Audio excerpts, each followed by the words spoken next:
মাকে প্রণাম করছি। আমি আপনাদের বলবো যারা কীর্তন শুনতে এসেছেন, কেউ যদি রাস্তা দিয়ে হেঁটে যায় প্রণাম করার নিয়ম নয়। রাস্তা দিয়ে হাঁটছে আপনি চুপ করে প্রণাম করলেন, নিয়ম নয়। সে বসবে তখন প্রণাম করবেন। কেউ যদি শুয়ে থাকে ঘুমন্ত অবস্থায় তাকে প্রণাম করার নিয়ম নয়। যে পুকুরে স্নান করছে সাবান মারছে ওই অবস্থায় আপনি প্রণাম করলেন, প্রণাম করার নিয়ম নয়। তাই বাবা মা ঘুমিয়ে আছে, দুটি শিখতে পেরেছে, তার বাবার কাছ থেকে প্রণাম কিন্তু কাছে গিয়ে পা ছুঁয়ে করতে নাই।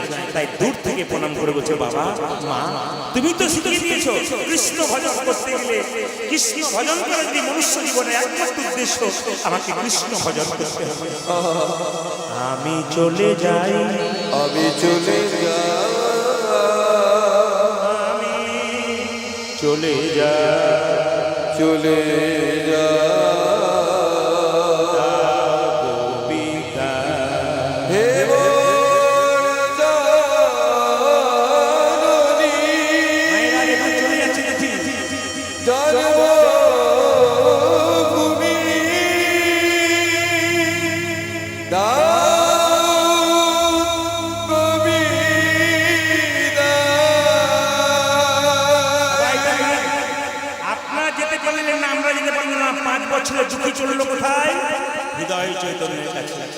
নবদ্বীপের পথে সকালবেলায় যাকে দেখছে তাকে বলছে, ও দাদু, ও দাদু, আর কত দূর গেলে নবদ্বীপ গো?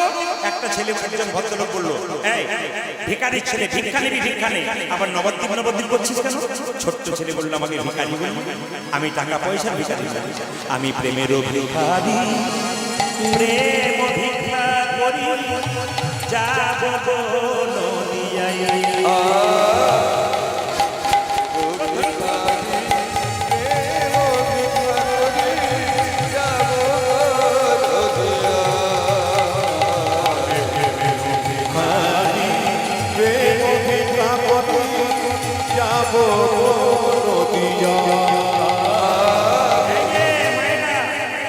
তুলসীর মালা কে নিয়েছেন? হাত তুলুন। তুলসীর মালা কে নিয়েছেন? হাত তুলবেন। তুলসীর মালা নেবেন কেন? আপনার বাড়িতে গাছ লাগিয়েছেন, বেড়া দেবেন না? জোরে বলুন, বেড়া দেবেন না? জোরে বলুন, কেন বলুন তো? ছাগল গরুতে গাছটাকে ছিঁড়ে খেতে পারে। আপনি কেন তুলসীর মালা দেবেন? কেন? আমাদের এই দেহ বাড়িটাতে একটু তুলসীর মালা দিয়ে আবরণ দিতে হবে। কেন? কামনা বাসনা রূপী ছাগল গরুতে খেয়ে নিতে পারে কৃষ্ণ ভজন, কৃষ্ণ প্রেম রূপী গাছ। এই জন্য কিন্তু আমাদের তুলসীর মালা দরকার। আর তুলসীর মালা কেন নেবেন জেনে নিন। অনেকে বলে মালা পড়লে কি ভগবানকে পাওয়া যায়? না না, মালা পড়লে পাওয়া যায় না, কিন্তু মালার দরকার আছে। কেন মালার দরকার আছে? আপনি মালা পড়েছেন, রাস্তা দিয়ে যাচ্ছেন, কোনো একটা খারাপ কাজ করতে গেলে আপনি থমকে দাঁড়াবেন। মালা পড়েছি, লোকে পাছে বলেছি, যদি কিছু বলে মালা পড়েছিস, তিলক নিয়েছিস, আর তুই খারাপ কাজ করছিস, পাছে লোকে কিছু বলে। মালা হচ্ছে কি? মাস্টার। তিলক কি? মাস্টার। আমি প্রেমের ভিখারি, প্রেম ভিক্ষা করি যাব নদিয়ায়।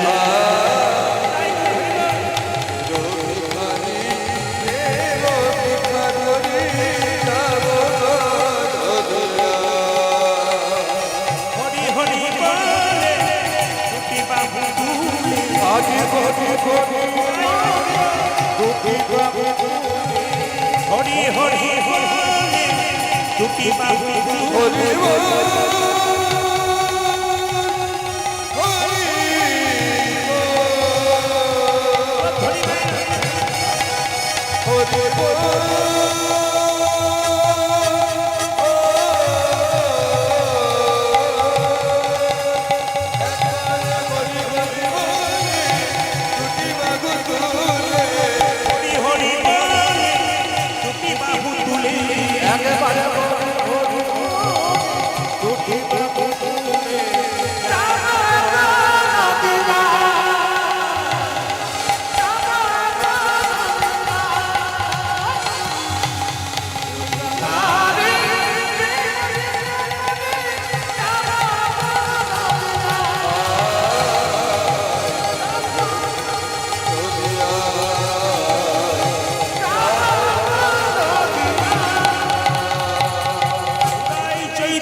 ঠাকুর কি? আপনার জয় বলছেন না ভয় বলছেন বুঝতে পারছি। যেটা বলুন, হৃদয় চৈতন্য ঠাকুর কি? আমি আপনাদের বলতে চাই, হৃদয় চৈতন্য জিজ্ঞেস করলো, আরে দীক্ষা নিতে এসেছিস, দীক্ষা মানে কি? ছেলে বললো, যদি জান বলতে হবে তোমার কাছে আসতে হবে।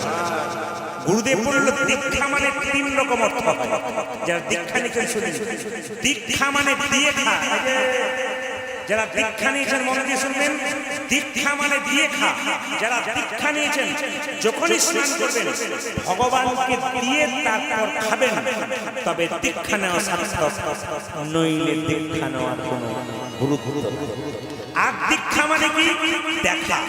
আপনি যখন জন্ম নিলেন আপনার তখন দুটো চোখ হলো, একটা ডান চোখ, একটা বাম চোখ। গুরুদেবের কাছে সাধন ভজন করে মন্ত্র পেয়ে একটা চোখ হলো, এই চোখটার নাম কি? জ্ঞান চক্ষু। যখনই জ্ঞান চক্ষু উদয় হলো আপনি ভগবানকে দর্শন করতে পারলেন। 3, দীক্ষা মানে কি? উত্তীর্ণ হওয়া। ছেলে যখন স্কুলে প্রথম ভর্তি হলো, আপনি গুরু মন্ত্র নিলেন, স্কুলে ভর্তি হলেন। যেমন ছেলে 1, 2, 3, 4 করে করে মাধ্যমিক পাস করে বিএ পাস করে, আপনি যখন দীক্ষা মন্ত্র নিলেন, মন্ত্র ভজন যত করবেন তত উপর দিকে উঠবেন, আপনি নিচের দিকে নামবেন। শুধু গুরুদেব মন্ত্র দিয়ে গেল, আপনি চুপচাপ রইলেন, মন্ত্র ভজন করলেন না, আপনার জীবনে লাভ নেই। তবে শাস্ত্রে একটা কথা বলেছে, যারা গুরু মন্ত্র ভজন করছেন তাদের একটা আসনের উপরে বসে ভজন করতে হবে। যে যেখানে বসে আছেন স্নান করে পবিত্রভাবে যারা মন্ত্র ভজন করবেন, একটা আসনের উপরে বসে ভজন করতে হবে। এবার আসনটা যখন তুলবেন ভজন শেষ হয়ে যাবে, একটু জল কিন্তু আসনের নিচে ছড়িয়ে দেবেন। যেখানে বসছিলেন সেই জায়গাতে জল ছড়িয়ে দিয়ে সেই জলটা চোখে মুখে নেবেন আর একটা ছোট্ট মন্ত্র বলবেন।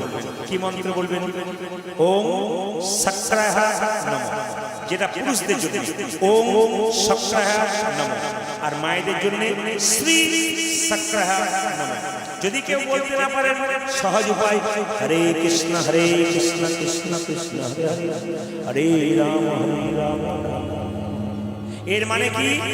আপনি যে মন্ত্র ভজন করছেন তার ফলটা কিন্তু ইন্দ্রদেব চুরি করে নিতে পারে। যাতে ইন্দ্রদেব চুরি করতে না পারে তার জন্য কিন্তু আপনাকে মাঝে মাঝে কি করতে হবে? মাঝে মাঝে নয়, প্রতিদিন মন্ত্র ভজন করার পর যে আসনে বসবেন, আসনের নিচে জল দিয়ে সেই জলটা চোখে মুখে লাগিয়ে নেবেন আর ওই মন্ত্রটি বলবেন। যদি বলতে না পারেন, হরে কৃষ্ণ মহামন্ত্র ভজন করুন। ছোট্ট ছেলে দুঃখীকে বলল, দুঃখী তুই কি চাস? দুঃখী বলল, ওগো গুরুদেব আমি দীক্ষা নিতে এসেছি। তুই যদি আমার কাছে দীক্ষা নিতে এসেছিস তবে শুনে নে, আমার কাছে দীক্ষা নিতে গেলে তোকে পরীক্ষা দিতে হবে। বলে কি পরীক্ষা দিতে হবে? এইটা 84 লক্ষ যদি ভ্রমণ করে মানব জন্ম পাওয়া গেল, এই ব্যাখ্যাটি কিন্তু এবার করবো, শুনে রাখ। বলে কি? সবাই শুনে রাখো। ছোট্ট দুঃখী বলছে, আমি তাহলে মন্ত্র ভজন কি করে করবো? এই দেখো, তোমাকে দিলাম একটা তুলসী, তোমাকে দিলাম একটা মাটির ভাঁড়। এই মাটির কলসিটা নিয়ে প্রত্যেক দিন গঙ্গা থেকে জল এনে আমার তুলসীর বাগানে দিয়ে দিবি। যেদিন জল দেওয়া সার্থক হবে সেদিন কিন্তু তোকে আমি মন্ত্র দিয়ে দেবো। মায়েরা, ছোট্ট দুঃখী দেখুন, গুরু মন্ত্র নেবার জন্য, যে কোনদিন গুরু মন্ত্র দেয় না তার কাছ থেকে মন্ত্র নেবার জন্য ছোট্ট দুঃখী কি করছে না, কলসিটাকে, এত বড় কলসিটাকে মাথায় নিয়ে গঙ্গায় জল আনতে যাচ্ছে। সবাই পড়া জোরে বসুন, নিজে নিজে গুরুকে স্মরণ করুন। গুরুদেবের গুণগান গাইতে গাইতে ছোট্ট ছেলে জল আনতে যাচ্ছে।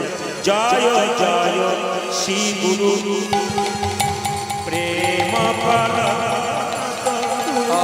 জয় শ্রী গুরু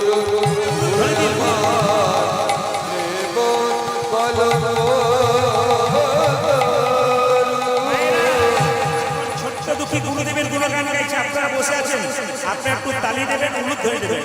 জয় জয় শ্রী গুরু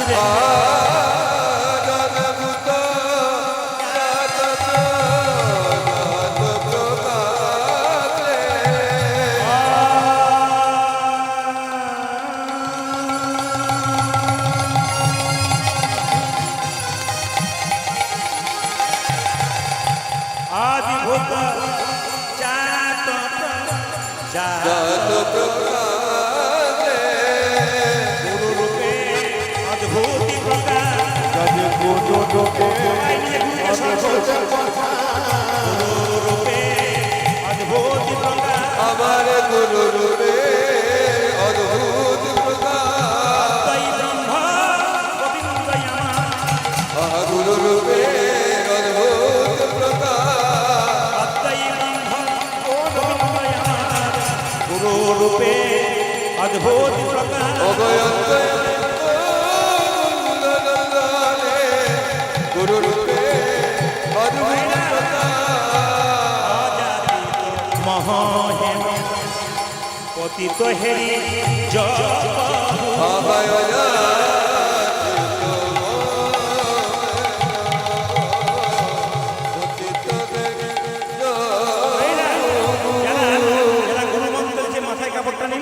মাথায় কাপড়টা নিয়ে পরে জোরে বসে একবারে সবাই মিলে গুরুদেবের গুণগান হচ্ছে তো এই সময় গুরুদেবের গুণগান শুনলে মানুষের ভক্তি উদয় হয় সবাই নিজেদের গুরুকে স্মরণ করুন আর মনে মনে প্রণাম করুন অযাচিত মহেম পতিত হেরি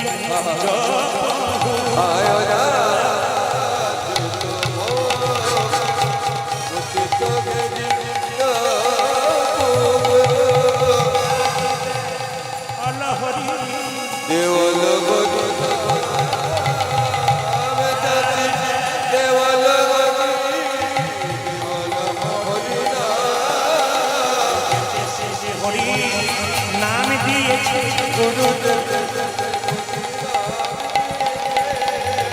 সে যে হরি নাম দিয়েছে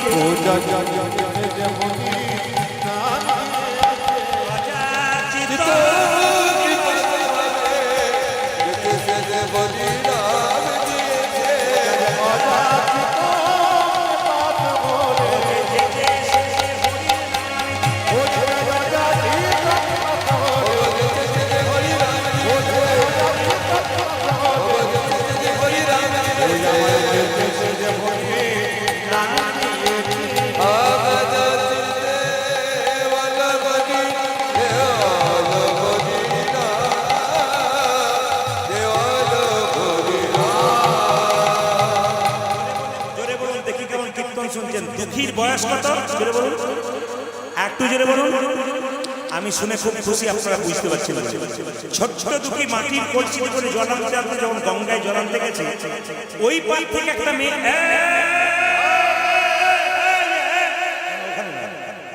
দুঃখীকে বলছে এ তোর নাম কি রে আমার নাম দুঃখী আচ্ছা আচ্ছা কি করতে এসেছিস জল নিতে এসেছিস কেন আমার হৃদয় চেতনা ঠাকুর বলেছে তুলসী বাগানে জল দিলে আমি গুরু কৃপা পেয়ে যাবো দীক্ষা নিতে পারবো আরে শোন ওই হৃদয় চেতনা ঠাকুর ওরকম লোক বটে আরে যে ওর কাছে আসে না গরুর মতো খাটায় কিন্তু মন্ত্র দেয় না তোকে তাই করে সঙ্গে সঙ্গে ছোট দুঃখী বললো বুঝতে পেরেছি তোমরা আমার গুরুকে চিনতে পারলে না গুরু হচ্ছে নারকেলের মতো বাইরেটা শক্ত কিন্তু ভেতরে শ্বাস জল আছে আসলে গুরুজন যারা হয় তা দেখবেন আপনাকে শাসন করে শাসন যখন করে তখন নারকেলের মতো কিন্তু ভেতরে প্রেম থাকে আপনার বাচ্চা যখন শরীরে ময়লা থাকে জোরে জোরে রগড়ে দেন তোর বাচ্চা খুব কষ্ট পায় কিন্তু পরে বাচ্চাকে যখন মা স্নান করিয়ে জামা পরিয়ে নিজের হাতে খাইয়ে দেয় না খেয়ে তখন বাচ্চা বুঝে আমার মায়ের মধ্যে কত প্রেম আছে হচ্ছে সেরকম শুধুমাত্র তার বাইরেটা কিরকম হবে তার বাইরেটা হবে নারকেলের মতো ভেতরে থাকবে শ্বাস জল তখন পাড়ার মেয়েরা বললো ওই একটা কথা কি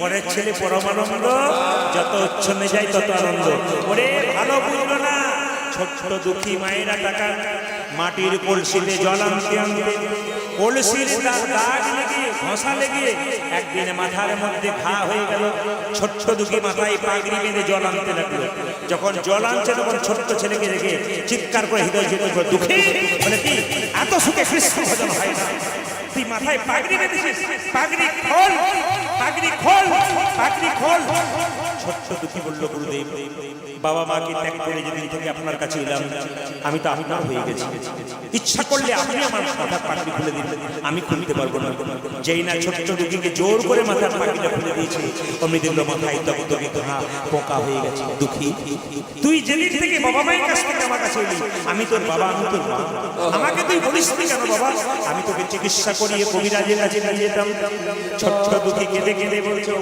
গুরুদেব তুমি না হয় আমার চিকিৎসা করাতে চিকিৎসক মলম মেখে আমায় শুয়ে থাকতে বলতো কৃষ্ণ সেবায় বঞ্চিত হতাম আমি কৃষ্ণ সেবায়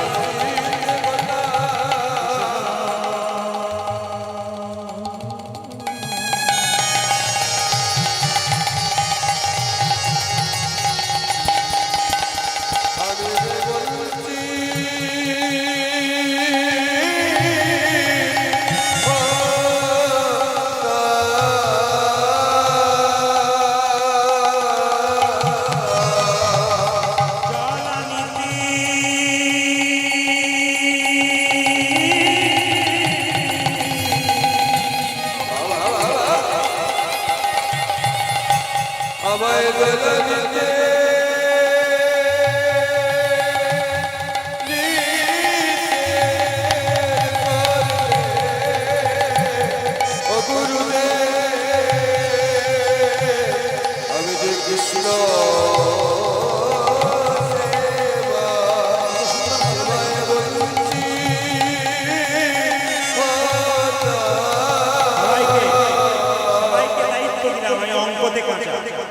সবাইকে দায়িত্ব দিলাম এইটুকু সময়ের মধ্যে আমি অঙ্ক দেখাচ্ছি, আপনারা হিসাব করবেন, আমি আপনাদের জিজ্ঞেস করব। ছোট ছোট দুঃখী বলছে যেমন তেমন জন্ম নয়, 84 লক্ষ যদি ভ্রমণ করে মানব জন্ম পেলাম। একটু গুনবেন, 84 লক্ষ জনির মধ্যে 20 লক্ষ বার গাছ গাছরা রূপে জন্ম হলো। কত রকমের গাছ হতে হতে যেদিনে তুলসী বৃক্ষ রূপে জন্ম নিল, যেদিনে তুলসীর পাতা গোবিন্দ সেবায় লাগলো, যেদিনে তুলসীর ডাল ভক্তরা কণ্ঠে নিল, সেদিনে তুলসী গাছ থেকে মুক্তি পেয়ে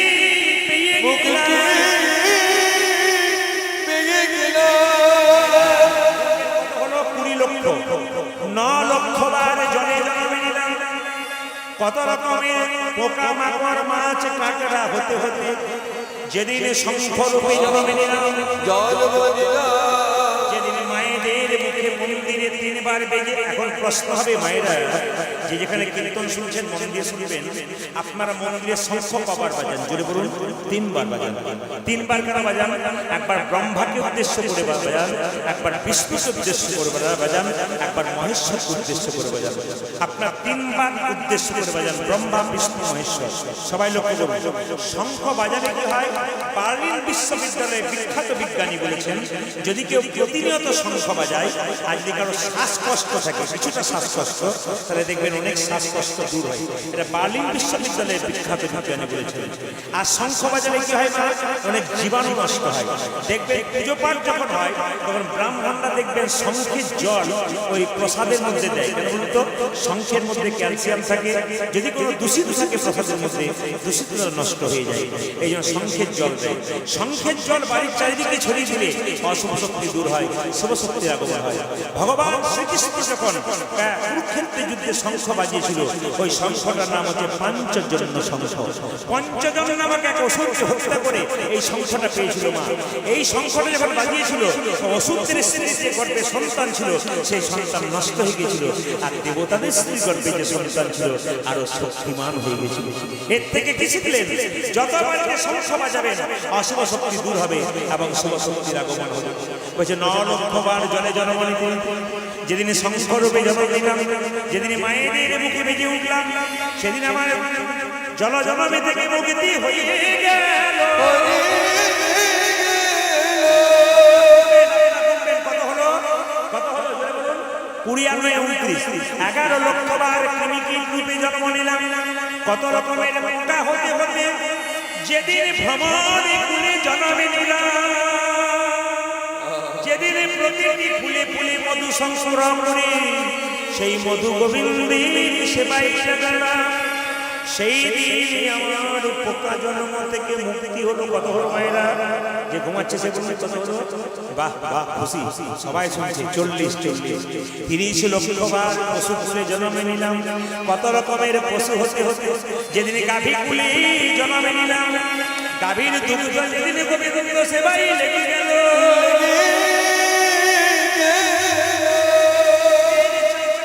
মহাপ্রভুর শিকল তৈরি হলো।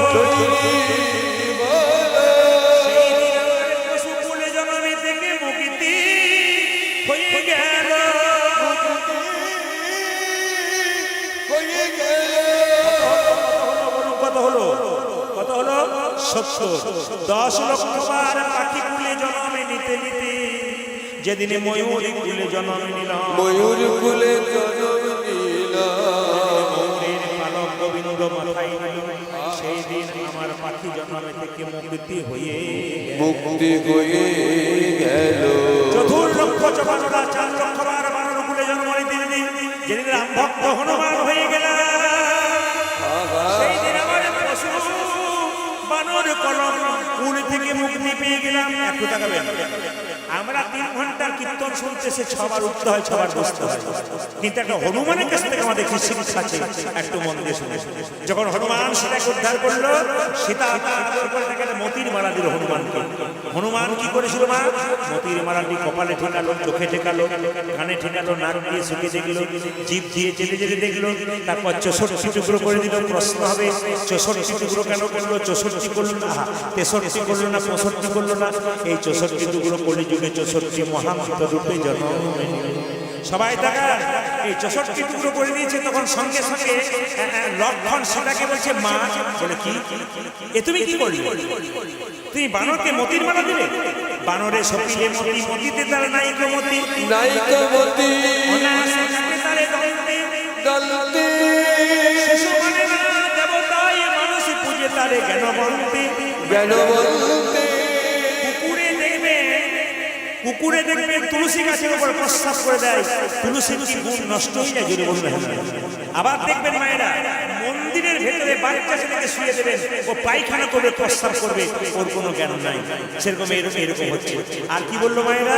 বললো কি দেখুন, অতুল্য ধন তুলসীরে তুমি জানে তুলসীরে, কুকুরে কি তারা মাথা রাখে, তুমি কি জানো না লক্ষ্মী শুরু করবে সুখের পাখি, ব্যাধি কি রাখি তাকে যতন করে। বারবার যখন কথা বলছে লক্ষণ অপমান করছে, সঙ্গে সঙ্গে সীতা বলে উঠলো, এই হলো সত্যি তুই আমার মালাকে অপমান করলি কেন?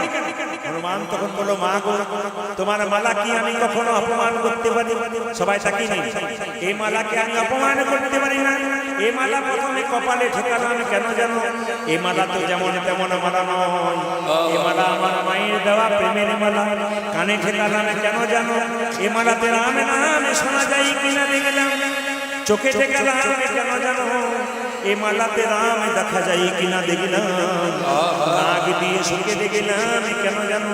এ মালাতে রাম অঙ্গের গন্ধ পাওয়া যায় কিনা। জিভ দিয়ে ছেড়ে ছেড়ে দেখলাম কেন জানো? কেন জানো?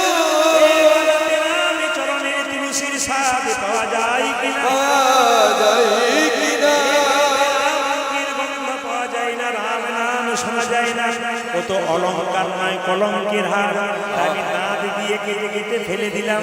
সঙ্গে সঙ্গে লক্ষণ হনুমানের হাত ধরে বলছে, হনুমান রে, আমি যেমন আমার দাদাকে ভালোবাসতে পেরেছি, তার চাইতে তুই বেশি ভালোবেসেছিস। আমার বড় অহংকার ছিল, আমি রামের ভাই লক্ষণ, তুই আমায় শিখিয়ে দে কেমন করে রাম ভজন করতে হয়।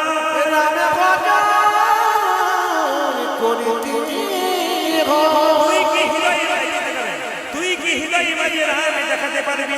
লক্ষণকে হনুমান বলল, তোমার তীরটাকে ধনুটাকে দাও, তীরটাকে দাও, আমি দেখিয়ে দেবো।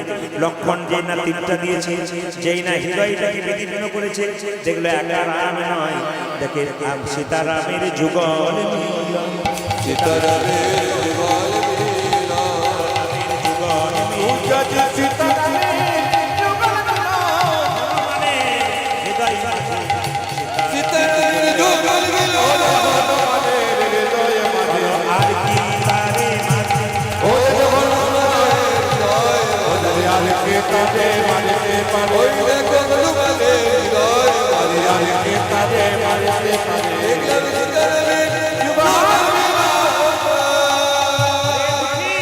আজ থেকে তোর নাম দিলাম দুঃখী কৃষ্ণ দাস।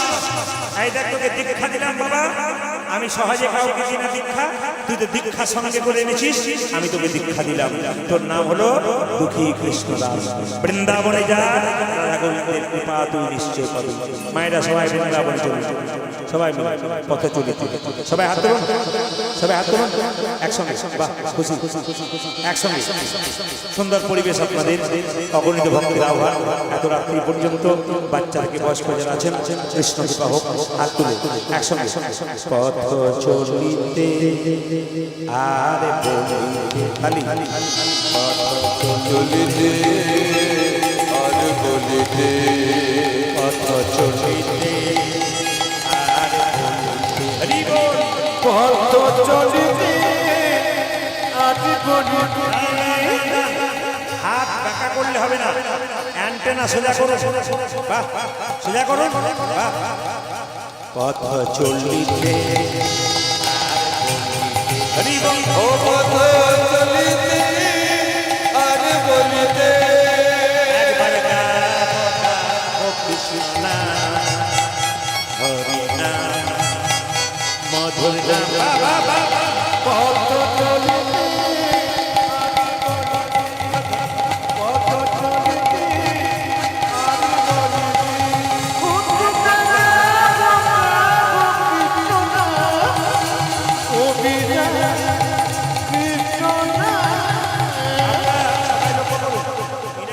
70 পার হয়ে গেছে প্রায়।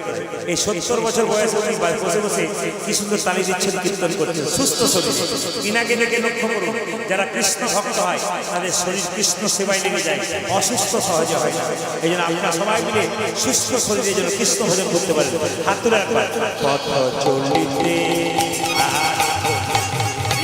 ও পথ চলিতে আর বলিতে পথ চলিতে পথ চলিতে আর বলিতে একবার গাও, ও কৃষ্ণ না কৃষ্ণ